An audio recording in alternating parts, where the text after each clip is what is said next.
Good evening, everyone. I'm Reagan Scott. Thanks so much for joining us. We begin tonight with an I-team investigation. CBS 11 News has obtained documents showing how the FBI went about its investigation of security aviation, and there are several surprises. The I-team's Matt Norton joins us with that story. Matt. Reagan, from the beginning, we've told you that our investigation seems to have found that the FBI was interested in much more than just rocket pods when it began going after Rob Kane and raided Security Aviation's hangars. Tonight, we have new information from a source inside law enforcement.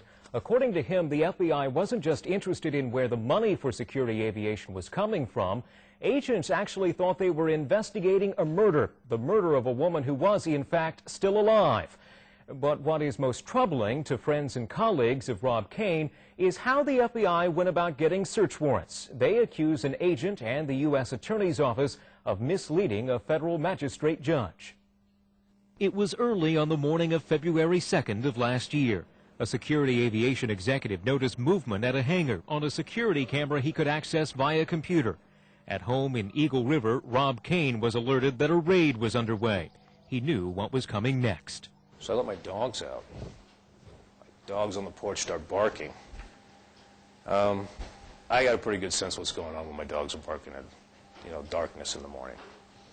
So without sticking my head in the window to possibly have it shut off, I got my children and my wife together because I didn't want to have an incident. He then went into the garage and opened the door. SWAT members handcuffed him and began to search his house.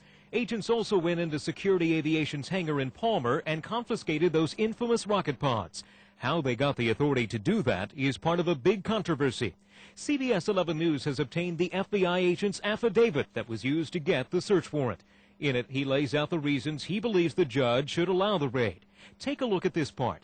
The agent is telling the judge that on January 21st, a former employee called Witness E was allowed into the hangar.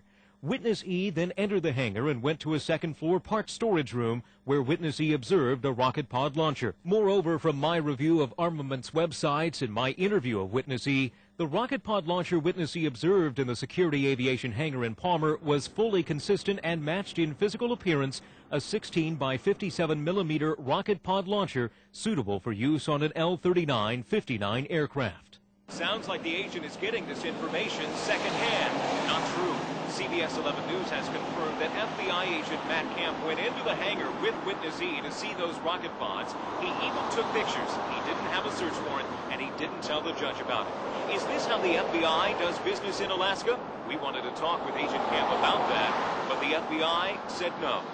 When defense attorneys got a hold of the agent's notes and discovered what had really happened, they were incensed. Camp was called to testify at a hearing before the trial.